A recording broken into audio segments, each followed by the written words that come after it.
Отворени пораки од САД како никогаш досега до македонските власти за справување со корупцијата. Вашингтон испраќа тим за санкции кој ќе даде поагресивен поглед на минатите и сегашните корумпирани актери и ќе ги разгледува сите можни одговори, бидејќи на правосудниот сектор во Северна Македонија му требаат повеќе истраги и гонење за да се покаже дека никој не е над законот. Ова се само дел од мерките со кои владата на САД одлучно се заложи дека ќе им помогне на македонските власти во борбата со високата корупција во земјата. Повиците, но и конкретни чекори за справување со корупцијата во земјава, како дел од напорите за забрзана интеграција на Северна Македонија во ЕУ, најпрво им почна да пристигнуваат од новата амбасадорка на САД во земјава Анџела Агелер. Токму веста за пристигнувањето на американскиот тим во државава, кој поагресивно ќе истражува корупција кај поранешни и кај актуелни функционери, прва ја објави на Твитер токму амбасадорката Агелер. Таа истакна дека нејзин фокус во државава ќе бидат борбата против корупцијава, а дека корупцијата ја кочи Северна Македонија. Амбасадорката Агелер тоа јасно на неколку наврати го порачуваше и пре нејзините јавни настапи. 25 минути побар одговор од американската амбасада за детали за тимот на санкции. Во ексклузивниот одговор од американската амбасада за 25 минути се вели дека Соединетите американски држави се посветени на тоа да ги повикуваат на одговорност оние кои се вклучени во значителна корупција и ќе продолжат да ги користат сите достапни алатки за борба против корупцијата на глобално ниво. Стейт Департментот разгледува низа достапни органи на власта, кои во координација со меѓуресорски колеги преземаат соодветни активности за да се спротистават на корупцијата. Преку идентификување под овие органи на власта, Соединетите држави можат да промовираат одговорност за сегашни и поранешни владени функционери кои се впуштаат во корупција или вршат кршење и злоупотреби на човековите права и да ги поддржуваат напорите за попречување или одвраќање од идни злоупотреби.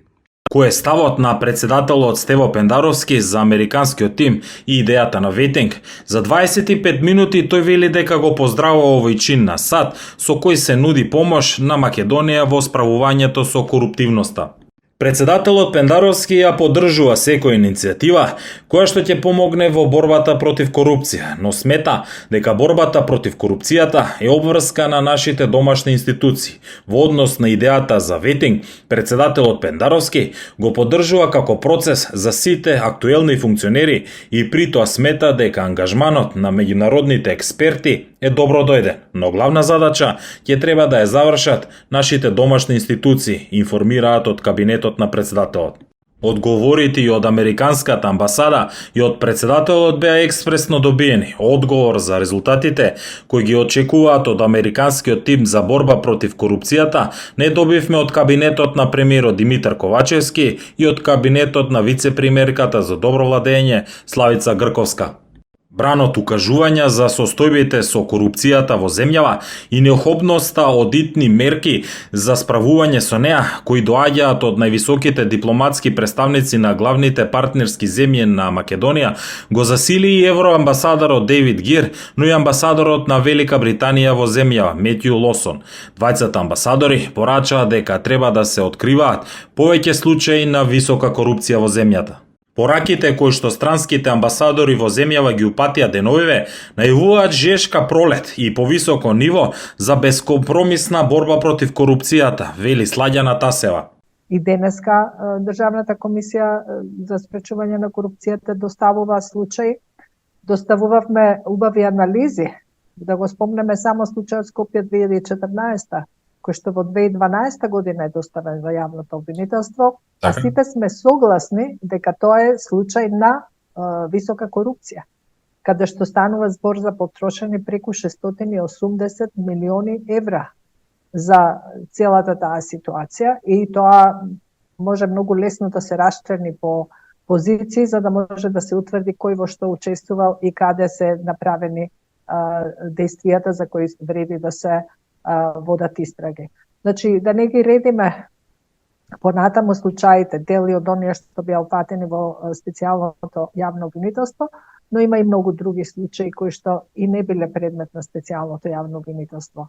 Ние знаеме дека специјалното обвинителство се направи заради тоа што не функционираше обвинителството за борба против организиран криминал. И ден денеска тоа обвинителство е тесно грло. Ние и ден денеска таму не можеме да протнеме еден случај.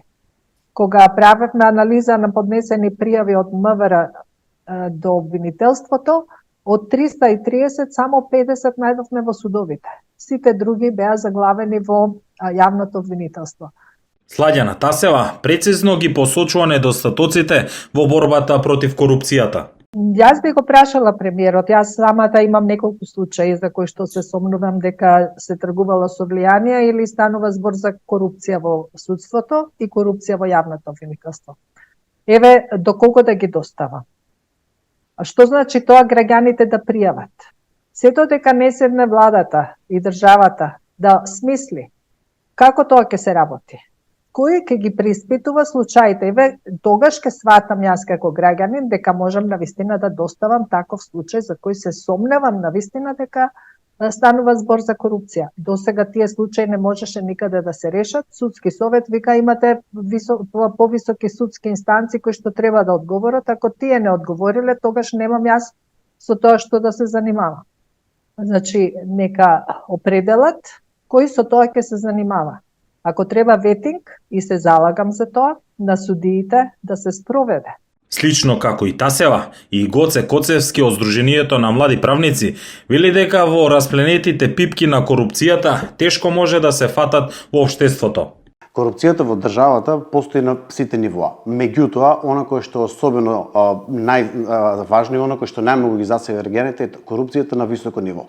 Поточно, корупцијата на носителите на јавни функции, или да бидеме најпрецизни, се работи за отсуството, односно на неказнивоста на високи носители на јавни функции, како сегашни, така и поранешни, за кои што и при постоење на очигледни индици дека се сторени кривични дела, сепак отсуствува било каква кривично правна разрешница. Така да тоа отсуство на казнивост, отсуство на разрешница, на сите оние скандали на кои што бевме сведоци последните веќе 20-30 години, влијае на таа слика да кога зборуваме за корупција во нашата држава, да се фокусираме и да истакнуваме пред се таа висока корупција како особено значајна и како нешто на кое што треба нашата држава да работи интензивно во следниот период. Дека корупцијата ја има највеќе во високите ешалони, говори еден од примерите во кој што беше вмешан и Пеце Мирчевски, директорот на службата за општи и заеднички работи во владата. Антикорупцијска отвори предмет против Мирчевски за несовесно работење во однос на патни налози. Имено, директорот на Созара, Мирчевски, на самиот себе и на уште 5 лица од неговиот кабинет си подпишувал налог со дневница од 50% во висина од дневницата што е пропишана за пресметување. Се запира постапката од антикорупцијска за Мирчевски и истата се препраќа кај Грковска, каде што на тоа за сега и остана. Како што вели американската амбасадорка Анџела Агилер, непотизам, покровителство, несоодветно политичко влијание, фаворизирање при вработување или договори и слично, ја задржува земја од економскиот, социјалниот, образовниот и структурниот успех, за кој знаеме дека може и треба да продолжи да го постигнува.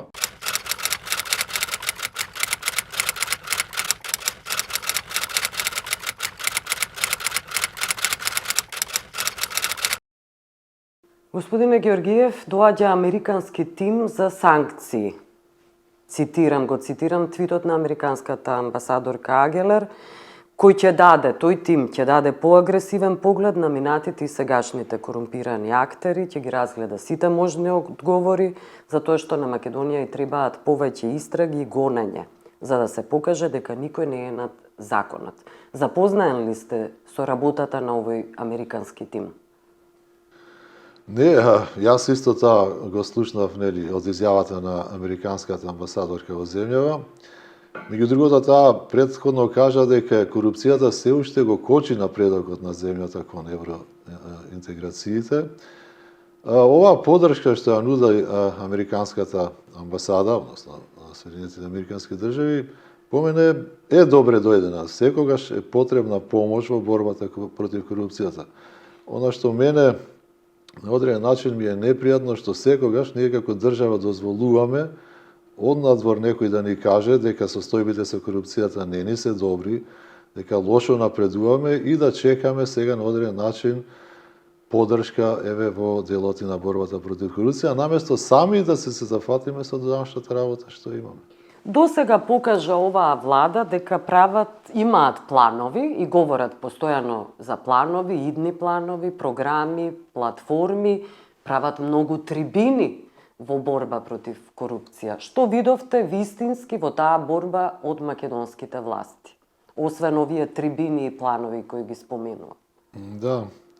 Ово е интересно што го поставивте. Јас малце ќе се навратам и поназад. Значи, сме поминале многу изборни периоди во земјава, од локални, пред се и поважни, да речеме, парламентарни. Во основа или во центарот на сите предизборни платформи се наоѓа борбата против корупцијата. Сите ветуваат дека веднаш што ќе преземат власта ќе се зафатат сериозно со борба против Што корупцијата. направија? Тоа е што направија на вистина. Очигледно дека малку е направено. Дали малку или воопшто ништо е прашањето? Па не би рекол дека воопшто ништо, меѓутоа, како што сум кажал и во некои претходни прилики, добро е што не назадуваме, барем одржуваме некој темп, ако може воопшто тоа да биде... Темпо во корупцијата. Да. Каде има корупција, ве молам? Знаете зошто ве прашувам? Премиерот Ковачевски најави борба против корупција, поддржувајќи американската амбасадорка и велејќи дека граѓаните се тие кои треба да пријават корупција.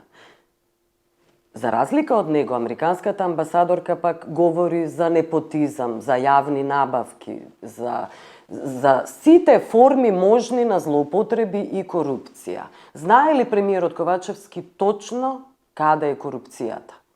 И кажете и вие, каде точно лежи во Македонија корупцијата, ве молам? Неспорно дека може да говориме и за мала корупција и за крупна корупција. Малата корупција, знаеме, се одвива на ниво на служби, каде што граѓаните ги остваруваат своите непосредни права или бараат одредени услуги. Меѓутоа, сериозноста на проблемот со корупцијата е сепак во високата корупција. Високата политика. И високата политика. И бизнис. Така е. И декларативноста, би рекол повторно, во борбата против корупцијата, наместо на вистина да се преземат сериозни чекори. Владата многу може да направи доколку сака, се разбира, да навистина се справи со корупција. Ве да почнеме од иницијативите на Државната комисија за спречување корупција кон одговорност. Не збориме за кривичните, она што владата може да го прави. Многу малци од тие се ефектуирани од страна на владата. Второ, извештаите Државниот завод за ревизија секогаш содржат одредени наоди кои што се блиску до прекршување нели на законите. Зашто владата не ги зема во предвид тие наоди и соодветно да ги санкционира оние директори или министри евентуално доколку ревизијата утврдила овакви неправилности во работењето. Националната стратегија за спречување корупција. Знаете дека ние како комисија донесовме таква стратегија, а собранието ја усвои во април 2021 година. Голем дел од тие активности и мерки се насочени точно кон извршната власт. Реализацијата, степенот на реализација на тие мерки и активности што самата влада се согласи дека се добри и дека треба да се имплементираат во првата година на имплементација е само 20%. Ова беше прашање и на билатералниот скрининг во Брисел минатата недела и отворено јас кажав дека на вистина не можеме да бидеме задоволни од имплементацијата на антикорупцијските мерки, кога самата влада што се заложила дека ќе ги имплементира, во првата година ги имплементирала само 20%. Понатаму, владата може на вистина да допринесе кон зајакнување на капацитетите на институциите што се борат против корупцијата, вклучувајќи ги органите за спроведување на законот, Државната комисија за спречување корупција, јавното обвинителство, али пак од аспект на зајакнување на нивните капацитети, материјални, човечки и финансиски. Значи, многу инструменти постојат во рацете на владата, но меѓутоа колку постои на вистина изразена политичка волја тоа да се прави.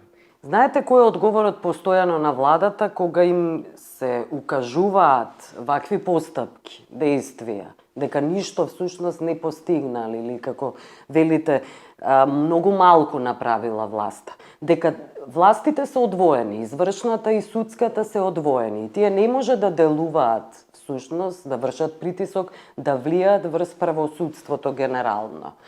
И заради тоа, всушност, лежи проблемот со корупцијата. Не се процесуираат случаите, истрагите тапкаат во место, завршуваат во фиоки. Тоа е нивниот одговор.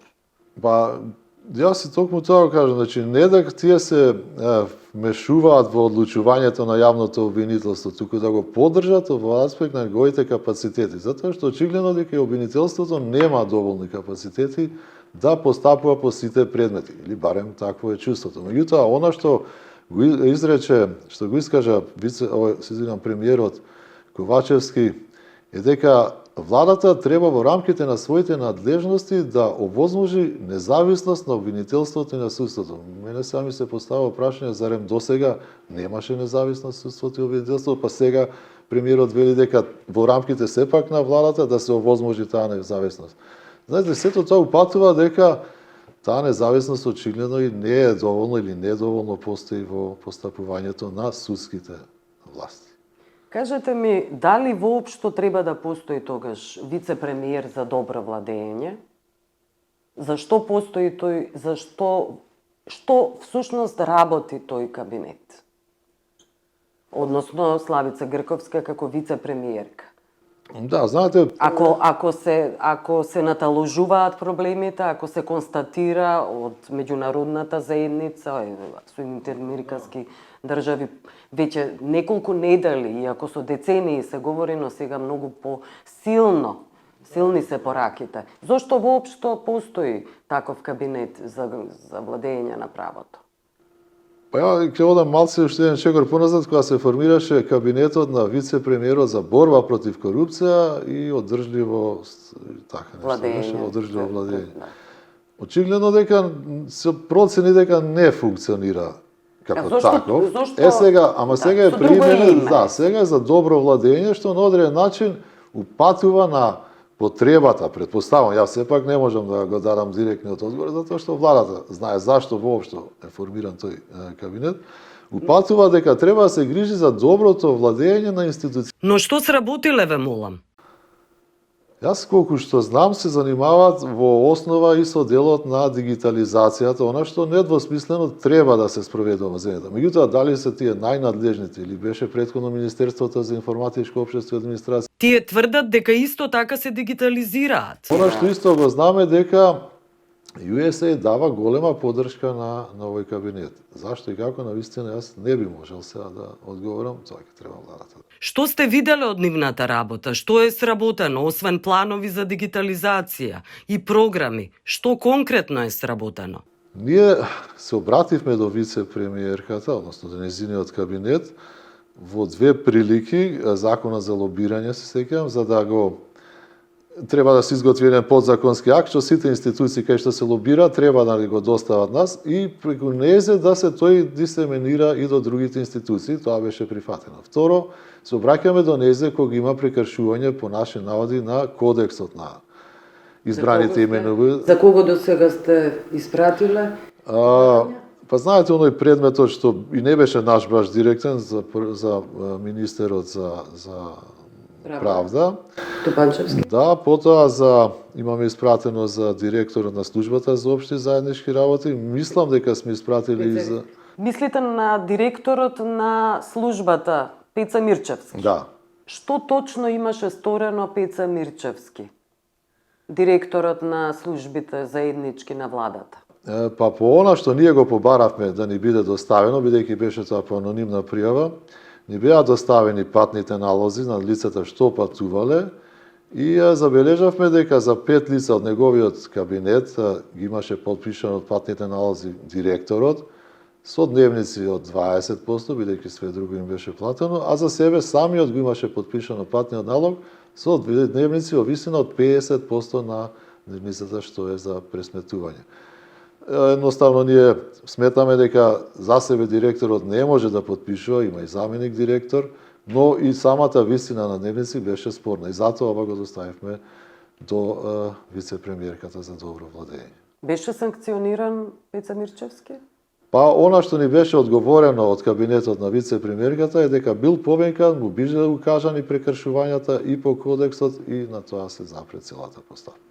И конечно, сепак од превентивен аспект или од аспект на добро владење, ние доставивме до кабинетот еден документ што го имаме изготвено превентивни политики и проценки на ризици од корупција во институциите, бидејќи сите институции беа задолжени од владата да спроведуваат овакви проценки на ризици, ние на одреден начин им помогнавме да се дисеминира исто тој документ што би го користеле понатаму институциите во само евалуацијата од аспект на ризици од корупција во нивното работење.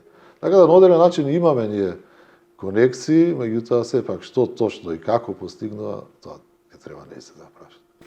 Тие се јавни Апсолутно. и невидливи. Тоа е тоа. Благодарам за овој разговор. Молам.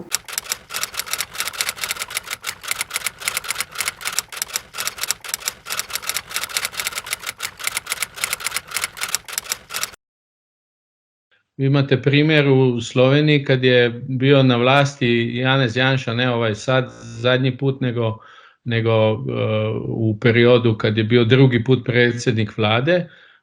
On i njegova vlada je pala zato što je protikorupcijska komisija ustanovila da ne može dokazati odakle mu 260.000 eura i bio je, ne samo da je bio politički procesiran, da je on morao odstupiti, odnosno je bio izglasano nepoverenje njemu, nego je i odgovarao na sudu. Još uvijek je na sudu taj proces gdje je morao dokazivati te izvor tog novca. Ali još jedan moment je, i zato je dobro da će Makedonija postati članica Europske unije od juna 2021. godine